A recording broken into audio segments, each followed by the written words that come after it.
Daniel thought it was just another ordinary day when he pulled over to help a stranded woman on the side of the road. But when a black SUV showed up at his house the next morning, things took a shocking turn. What seemed like a simple act of kindness quickly spiraled into something much bigger, something he never saw coming. You won't believe where this story leads. But before we continue, let me know where you're watching this from. What country or city are you tuning in from? I'd love to know.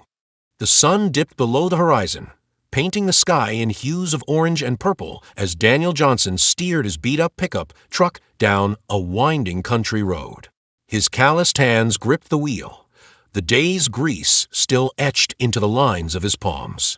The radio crackled, a soulful melody barely audible above the engine's rumble.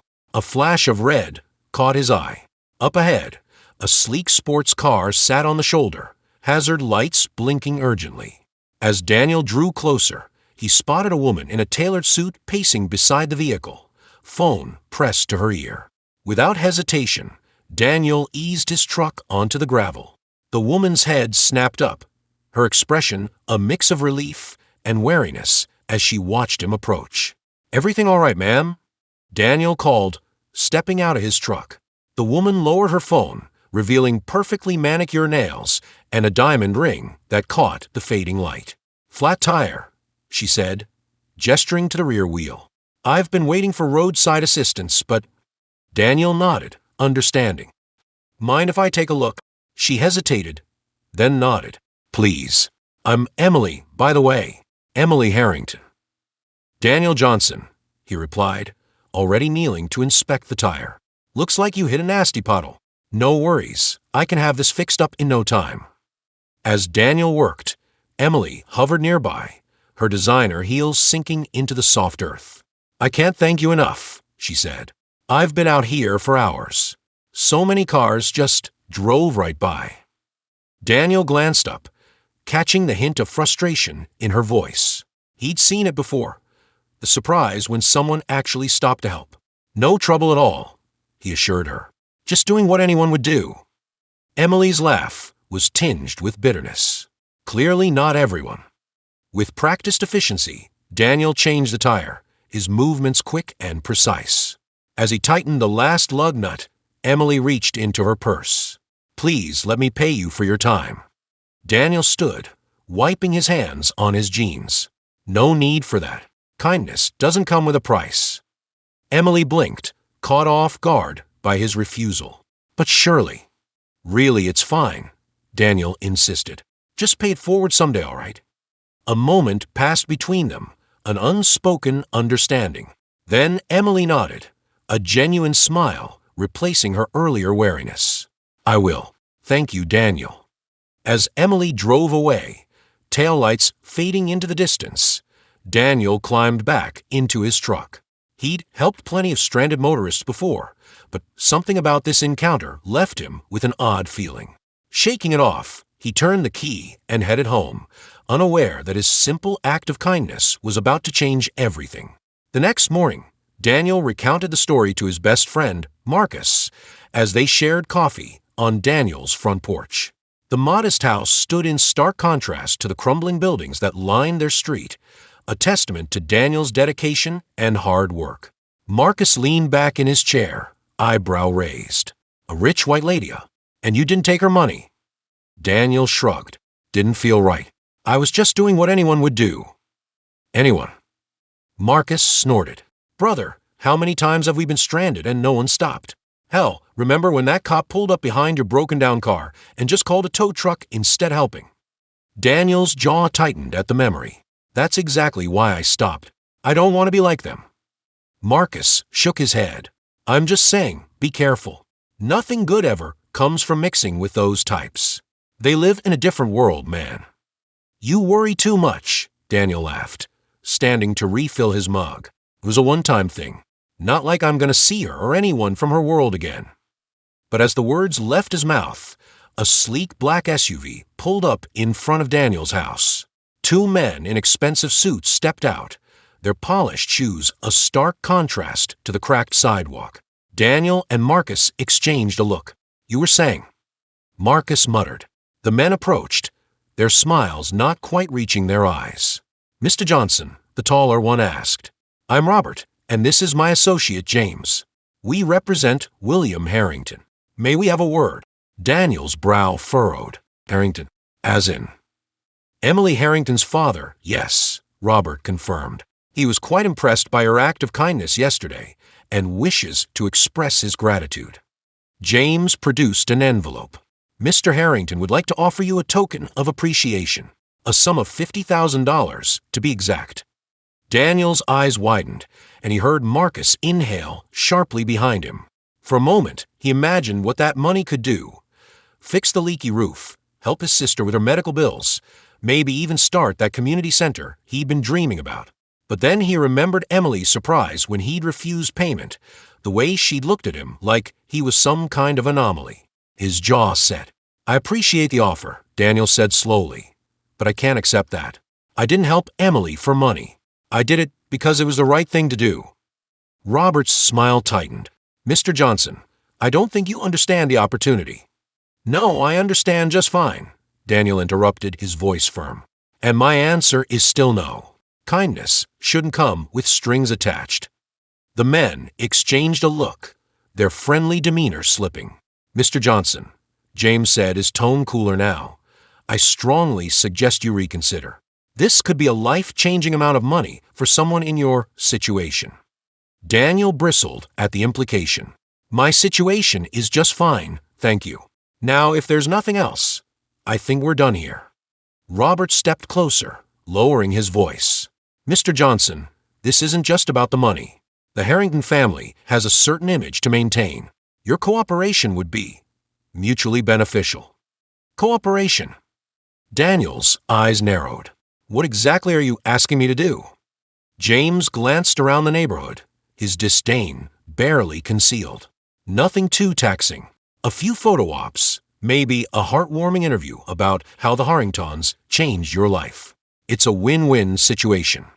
Daniel felt a surge of anger. So that's what this is about.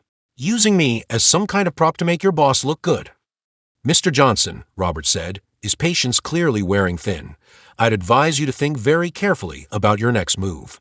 The Harringtons can be powerful friends or formidable enemies.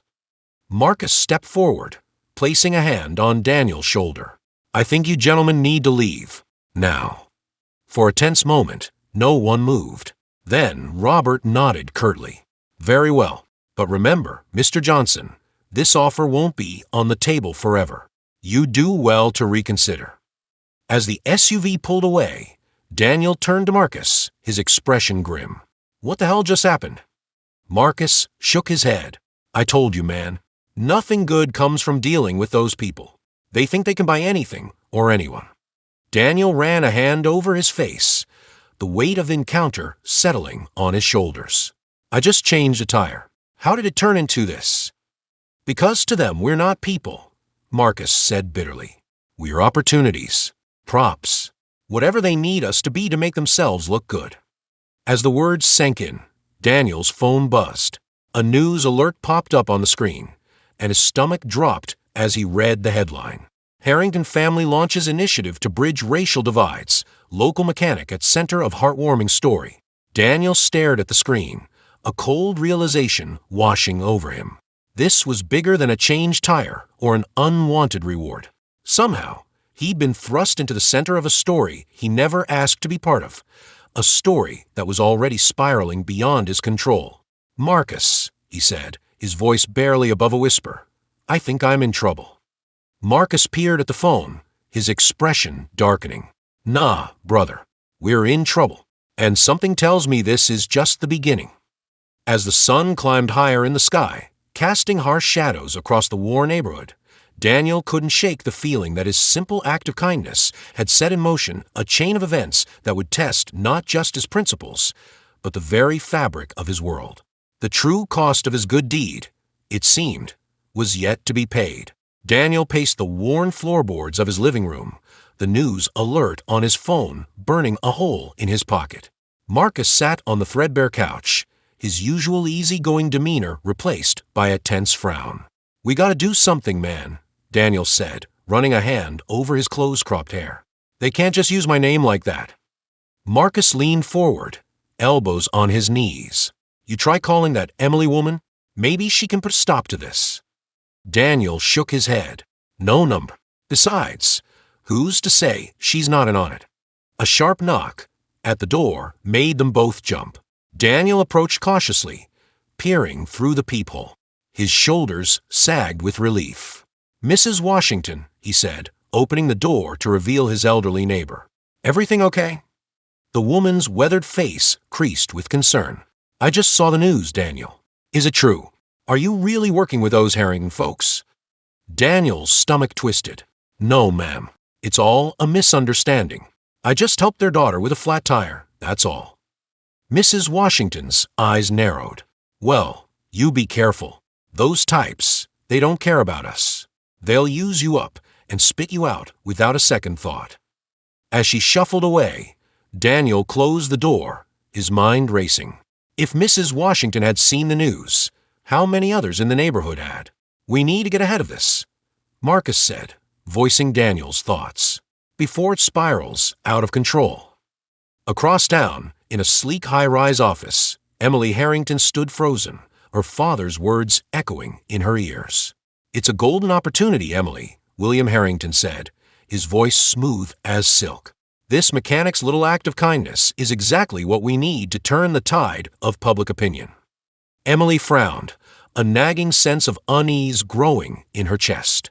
But Dad, he didn't agree to any of this. We can't just. Can't what? William interrupted, his tone sharpening. Can't use every tool at our disposal to save this family's legacy? To protect everything we've built? Emily's gaze drifted to the wall of framed magazine covers, each featuring her father's triumphant smile. But lying. It's not lying, William said, waving a dismissive hand. It's strategic narrative control. That mechanic will thank us when this is all over. Trust me. As her father turned back to his computer, Emily's mind drifted to Daniel's kind eyes, his refusal to take her money. The weight of her family's expectations pressed down on her, suffocating. Back in Daniel's neighborhood, the whispers had begun. As he walked to work the next morning, he felt the weight of curious stares, heard the hushed conversations that stopped abruptly as he passed. At the garage, his coworker, Tony, clapped him on the back. Look at you, big shot, rubbing elbows with the Harringtons. Don't forget us little people when you're living large, huh? Daniel gritted his teeth, focusing on the engine before him. It's not like that, Tony. I'm not involved with them. Tony's eyebrows shot up. That's not what the news is saying. Hell, my wife's already talking about how inspirational it is. A guy from a neighborhood making it big. The wrench in Daniel's hand slipped, clanging against the concrete floor. Making it big. I changed a tire, that's all. As the day wore on, more customers trickled in, each with a comment or question about the Harringtons. By closing time, Daniel's nerves were frayed to the breaking point. He was locking up when a sleek car pulled into the lot. The driver's door opened and Emily Harrington stepped out, her designer heels clicking on the asphalt. Daniel's jaw clenched. Ms. Harrington, what can I do for you? Emily's eyes darted nervously. I wanted to apologize for all of this. I had no idea my father would. Would what? Daniel interrupted, his voice low and tight. Use me as a prop in some PR stunt. Turn my life upside down. Emily flinched. I'm trying to make it right. I've told my father to stop, to leave you out of it. Daniel laughed, a harsh, bitter sound. And how's that working out? Because from where I'm standing, it looks like your family's machine is rolling right over me, and I don't see you doing much to stop it. Tears welled in Emily's eyes. I'm sorry. I really am. I'll fix this, I promise. As she drove away, Daniel leaned against the garage wall, exhaustion settling into his bones. His phone buzzed, another news alert. With trembling fingers, he opened it. Harrington family hosts gala for racial unity. Local mechanic Daniel Johnson to be guest of honor. The world tilted sideways. Daniel stumbled to his truck, fumbling with the keys. He needed to talk to Marcus, needed to figure out how to stop this runaway train before it destroyed everything he'd built. But as he pulled onto the main road, a black SUV appeared in his rearview mirror. It followed him for blocks, always maintaining the same distance. Daniel's palms grew slick on the steering wheel. He took a sharp turn, then another, trying to lose his tail. But the SUV stayed with him, a dark shadow in the gathering twilight. Finally, Daniel pulled over, his heart pounding. The SUV stopped behind him, and two familiar figures emerged, Robert and James, the Harrington representatives. "Mr. Johnson," Robert called, his smile as false as a carnival barker's. "We need to talk." Daniel stepped out of his truck, fists clenched at his sides. "I've got nothing to say to you." James sked, shaking his head. Now, is that any way to treat your benefactors? After all, we're making you the guest of honor at our gala." "I never agreed to that," Daniel growled. "I want no part of your games." Robert's smile faded. "Mr. Johnson, I don't think you understand the gravity of your situation. The Harrington family has invested considerable resources in this narrative. Your cooperation is no longer optional." Daniel took a step forward, anger boiling in his veins. "Is that a threat?" "A reality check," James said smoothly. "You see, if you refuse to play along, well, accidents happen. Reputations get tarnished. It would be a shame if people started to think you were taking advantage of the Harringtons' generosity." The implication hung in the air like a toxic cloud. Daniel's mind raced, searching for a way out of this trap. "You can't do this," he said, his voice hoarse. "I'll go to the media, tell them the truth." Robert laughed, a cold, mirthless sound. "And who do you think they'll believe? A humble mechanic or one of the most influential families in the city? Face it, Mr. Johnson, you're in over your head." As the men climbed back into their SUV, Daniel stood rooted to the spot, the weight of their words crushing down on him. He'd wanted to help someone, to do the right thing. How had it come to this? The next few days passed in a blur. Daniel's phone rang constantly, reporters seeking comments, community members offering congratulations or thinly veiled suspicion. He stopped answering, retreating into the sanctuary of his small house. Marcus came by daily, bringing food and updates from the outside world. The story had exploded, with Daniel painted as either a saint or an opportunist, depending on the outlet. "We gotta fight back," Marcus urged. "Tell your side of the story." But Daniel just shook his head, the threat of the Harringtons' retaliation looming large. "And say what?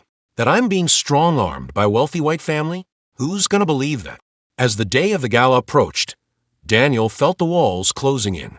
He'd receive a tuxedo in the mail, along with a carefully scripted speech praising the Harringtons' commitment to racial unity.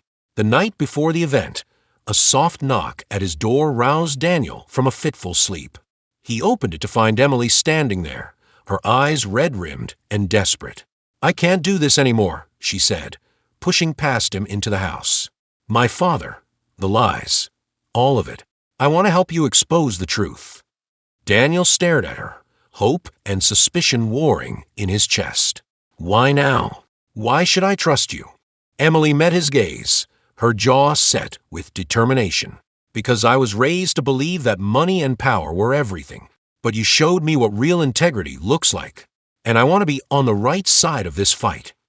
As Emily laid out what she knew, the depths of her father's manipulation, the real reason behind the PR push, Daniel felt a spark of something he'd almost forgotten: hope. But just as they began to formulate a plan, Daniel's phone buzzed. It was a text from an unknown number containing a single image, a photoshopped picture of Daniel, altered to make it look like he was accepting a large envelope of cash from William Harrington. The message below read, "Cooperate, or this goes public. Your choice, Mr. Johnson." Daniel's hand trembled as he showed the phone to Emily, her face drained of color. "Oh God," she whispered. "What have I done?" As the reality of their situation sank in, Daniel and Emily exchanged a look of grim determination. They were up against a machine far more powerful and ruthless than either of them had imagined. But in that moment, an unlikely alliance was forged, a beacon of hope in the gathering storm. The question now was, could they find a way to expose the truth before the Harringtons destroyed everything Daniel held dear? As the night deepened, they huddled over Emily's laptop, searching for a chink in the Harrington armor, a way to turn the tables on those who sought to manipulate them. The clock ticked relentlessly toward morning, toward the gala that threatened to change everything. Daniel and Emily worked tirelessly, knowing that with each passing moment, the noose of the Harringtons' machinations tightened. Their only hope lay in uncovering a truth powerful enough to shatter the carefully constructed facade of racial unity and corporate benevolence. As dawn broke, casting long shadows across Daniel's living room, they shared a look of grim determination. The real battle was just beginning, and the stakes couldn't be higher. For Daniel, it was no longer just about clearing his name. It was about standing up to a system that had exploited and marginalized his community for far too long. With trembling hands, he reached for his phone. It was time to call Marcus, to rally whatever support they could muster. The gala was hours away, and with it, a chance to expose the Harringtons' true colors to the world. But as Daniel's finger hovered over Marcus's number, a breaking news alert flashed across the screen. His heart plummeted as he read the headline. Exclusive. Daniel Johnson exposed. The dark truth behind the Harrington family's inspirational mechanic. The trap had been sprung. The Harringtons had made their move, and Daniel found himself backed into a corner he wasn't sure he could escape. As Emily gasped beside him, reading the damning article over his shoulder, Daniel realized that the real fight for his reputation, his community, and his very future was only just beginning. Daniel's phone clattered to the floor, the damning headlines still glowing on the cracked screen. Emily's face had drained of color, her hand covering her mouth in shock. "This can't be happening," she whispered. Daniel's mind raced, trying to process the sudden turn of events. The article was a masterpiece of manipulation, twisting his every action into something sinister. It painted him as a con artist who had orchestrated the entire tire incident, preying on Emily's kindness to extort money from the Harrington family. A sharp knock at the door made them both jump. Daniel approached cautiously, peering through the peephole. His heart sank as he recognized Mrs. Washington's weathered face, her expression a mix of disappointment and anger. He opened the door, bracing himself. "Mrs. Washington, I can explain." "Save it." She cut him off, her voice trembling. "I trusted you, Daniel. We all did. How could you take advantage of those people like that?" "It's not true," Daniel pleaded. "None of it is true." But Mrs. Washington was already turning away, shaking her head. "I thought you were different. I guess money really does corrupt everyone in the end." As she walked away, Daniel felt a piece of his world crumble. He'd spent years building trust in this community, and now it was all unraveling before his eyes. Emily's voice broke through his thoughts. "We need to move fast. My father won't stop here. He'll keep pushing until you're completely destroyed." Daniel turned to her, a spark of defiance igniting in his chest. "Then we fight back, right now." They spent the next hours huddled over Emily's laptop, combing through years of Harrington family records. Emily's insider knowledge proved invaluable, guiding them to hidden folders and encrypted files. As the sun began to rise, casting long shadows across the room, they stumbled upon something that made their blood run cold. "Oh my God," Emily breathed, her eyes wide. "This is it." On the screen was a series of emails and documents detailing the Harrington Real Estate Group's systematic discrimination against Black and Latino homebuyers. Redlining, inflated interest rates, rejected applications, all carefully hidden behind a veneer of corporate philanthropy. Daniel's hands clenched into fists. This is why they're so desperate to control the narrative. They're trying to cover up years of racist policies. Emily nodded, her face a mask of determination. "We need to get this out there. But how?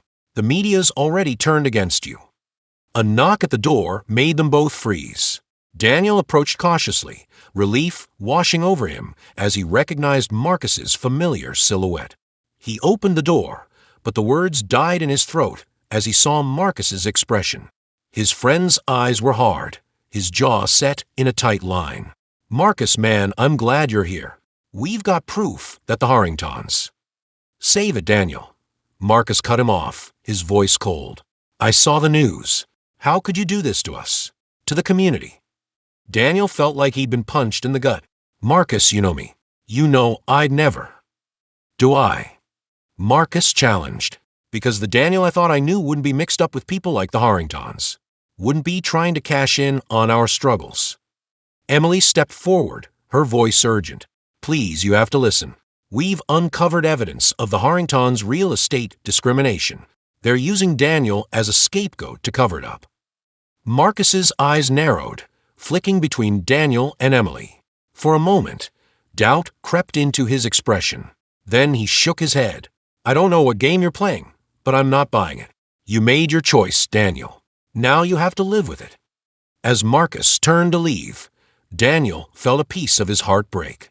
He'd lost his oldest friend, his anchor in the community. The Harringtons' plan was working perfectly, isolating him, turning everyone he cared about against him. Emily placed a hand on his shoulder, her touch grounding him. We can't give up now. There has to be a way to get the truth out there. Daniel nodded, his resolve hardening. We need to go straight to the source. Confront William Harrington face to face. They arrived at the Harrington estate as the sun was setting, casting an eerie glow over the manicured lawns. Security guards eyed them suspiciously as they approached the front gate. Ms. Harrington, one of them nodded, recognition dawning. We weren't expecting you. Emily straightened her spine, channeling every ounce of privilege she'd spent years trying to distance herself from. I need see my father, immediately.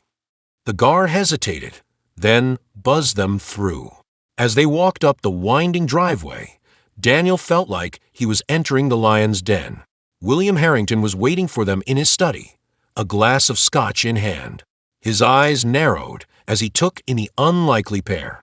Emily, he said, his voice dangerously calm. I see you've brought a friend. Cut the act, Dad, Emily snapped. We know everything. The discrimination, the cover-ups, all of it. William's facade cracked for just a moment, surprise flashing across his face before he regained control. I don't know what you think you've found, but I can assure you. We have proof, Daniel interrupted, stepping forward. Emails, documents, everything. You've been systematically denying housing to Black and Latino families for years. William's eyes hardened. You have no idea what you're dealing with, boy. Do you really think anyone will believe the word of a small-time mechanic over mine? They will when they see the evidence, Emily countered. We're going public with all of it. For a moment, the room was silent. Then William laughed, a cold, mirthless sound that sent chills down Daniel's spine. You naive children, he sneered. Do you really think I haven't prepared for every contingency? In a matter of hours, the world will know the truth about Daniel Johnson, his criminal past, his history of fraud and extortion. By the time I'm done, no one will believe a word either of you say. Daniel's blood ran cold. What are you talking about? I don't have a criminal past. William's smile was predatory. You do now. Amazing what a few well-placed documents and a cooperative judge can accomplish. Emily gasped, the full weight of her father's corruption hitting her. You can't do this. It's illegal. It's business. William cut her off. And it's already done. Face it, you've lost. The best thing you can do now is walk away and pretend this never happened. Daniel felt the world closing in around him. Everything he'd worked for, everything he believed in, was crumbling. But as he looked at William Harrington's smug face, something inside him snapped. No, he said, his voice quiet but firm. I won't let you destroy me or anyone else. You think you can buy justice, manipulate the truth. Well, I've got news for you. There's still people out there who believe in doing what's right. William's eyes narrowed. And what exactly do you think you can do? Daniel straightened his spine, meeting William's gaze head-on. I'm going to tell my story, the whole truth, to anyone who will listen. And I'll keep telling it until someone believes me. William laughed again, but this time there was a hint of uncertainty in his eyes. You'll be ruined. No one will hire you. No one will trust you. Maybe, Daniel conceded, but I'll be able to look myself in the mirror. Can you say the same? As they turned to leave, William called out, his voice tinged with desperation. Emily, think about what you're doing. This is your legacy too. Emily paused at the door, looking back at her father. No, Dad, this was never my legacy. I'm choosing a different path. They walked out of the Harrington estate, the weight of what they'd uncovered heavy on their shoulders. But as they reached Daniel's truck, a familiar figure stepped out of the shadows. Marcus. Daniel said, hope and wariness warring in his chest. Marcus nodded, his expression grave. I heard everything. I'm sorry I doubted you, man. I should have known better. Daniel felt a wave of relief wash over him. It's okay. I'm just glad you're here now. Marcus's eyes hardened with determination. So, what's the plan? How do we take these bastards down? Daniel looked between Marcus and Emily, feeling for the first time like he might have a chance. We tell the truth. All of it. And we don't stop until justice is served. As they drove away from the Harrington estate, the enormity of the task ahead loomed large. But Daniel felt a glimmer of hope. He'd faced impossible odds before, and he'd do it again, because some things were worth fighting for, no matter the cost. The next morning, as the sun rose over the city, Daniel stood in front of a hastily assembled crowd in the community center. Faces he'd known for years looked back at him, some skeptical, others hopeful. He took a deep breath, his hands shaking slightly as he gripped the microphone. I know many of you have heard things about me lately, things that paint me as someone I'm not. But today, I'm here to tell you the truth, the whole truth. As Daniel began to speak, laying out the Harringtons' corruption and his own journey, he saw something change in the eyes of those watching. Doubt gave way to anger, then to determination. By the time he finished, the room was buzzing with energy. People were on their feet, demanding action, offering support. Daniel felt a surge of pride and gratitude. This was his community, and they weren't going to let him face this fight alone. As the crowd dispersed, each person vowing to spread the word and demand justice, Daniel felt a tap on his shoulder. He turned to find Mrs. Washington, tears in her eyes. I'm sorry I doubted you, Daniel, she said, her voice thick with emotion. You've always been a good boy. I should have known better. Daniel pulled her into a hug, feeling the last piece of his world slot back into place. It's okay, Mrs. Washington. We're going to make this right, together. As he looked out over the faces of his neighbors, friends, and allies, Daniel felt a sense of purpose he'd never known before. The road ahead would be hard, but he wasn't walking it alone. And with the truth on their side, they just might have a chance at real change. The battle against the Harringtons was far from over, but for the first time since this nightmare began, Daniel felt hope. Real, tangible hope.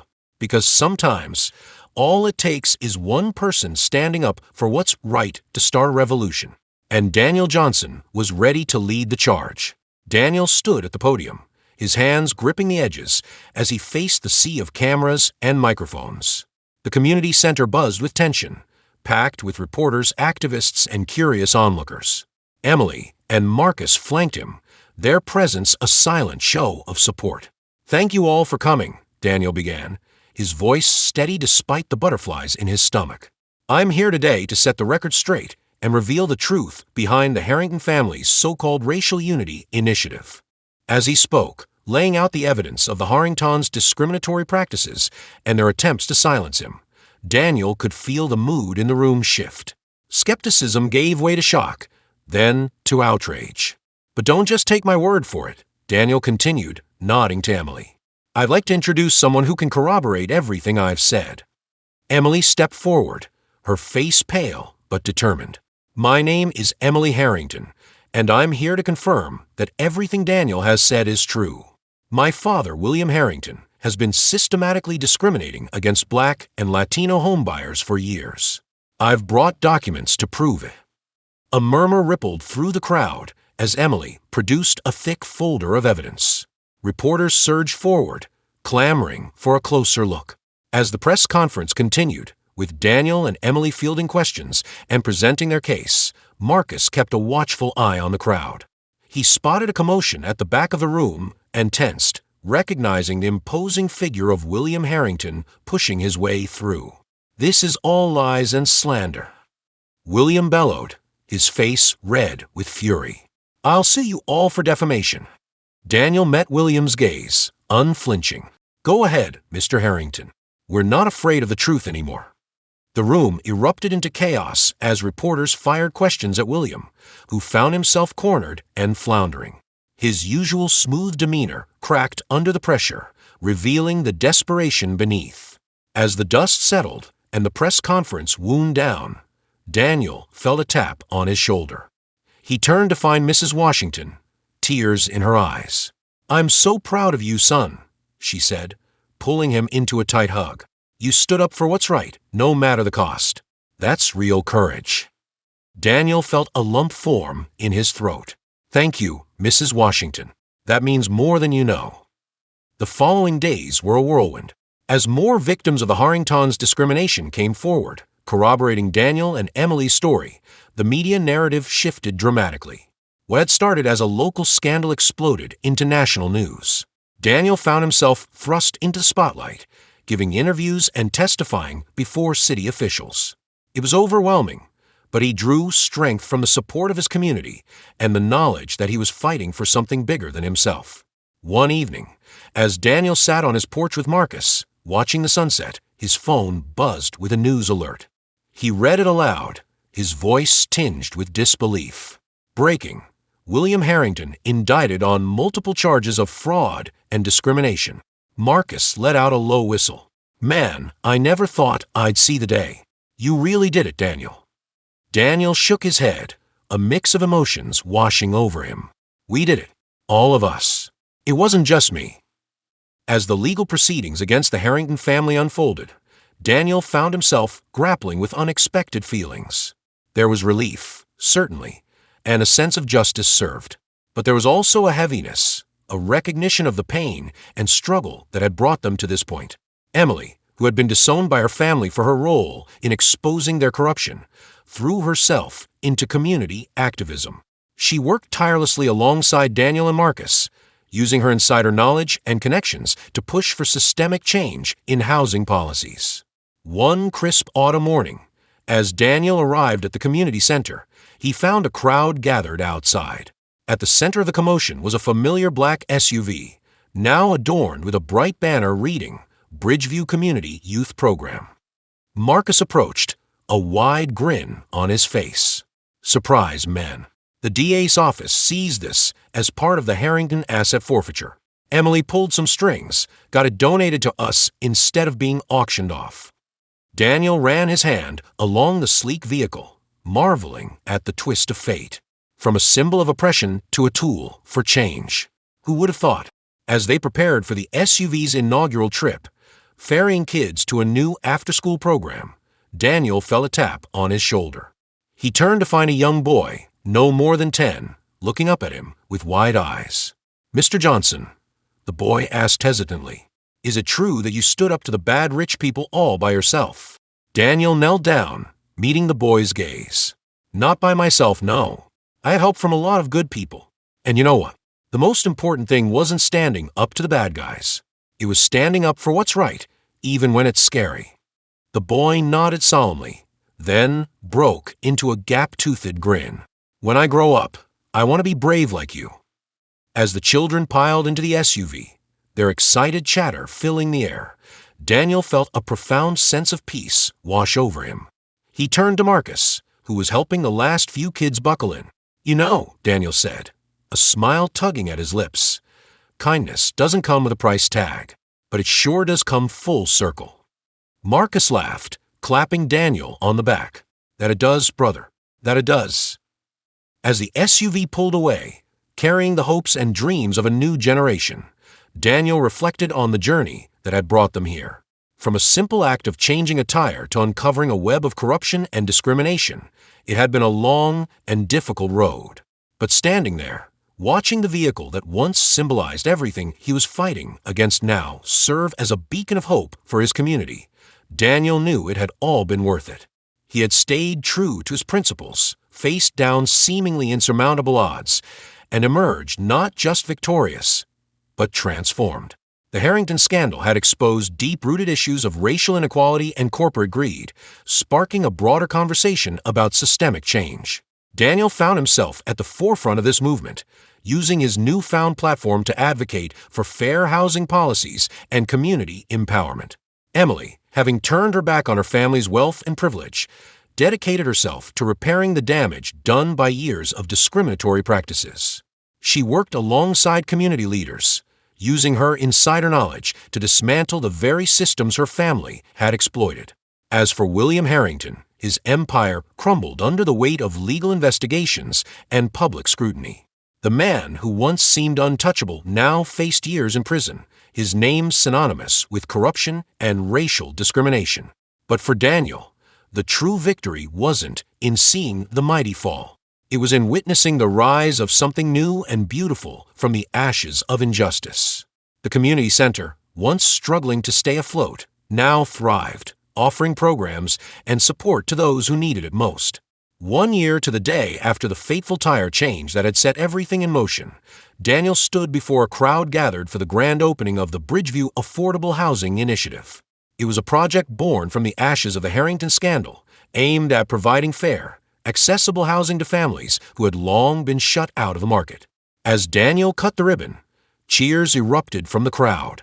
He spotted familiar faces, Mrs. Washington, beaming with pride, Marcus, whooping and hollering, Emily, her eyes shining with unshed tears of joy.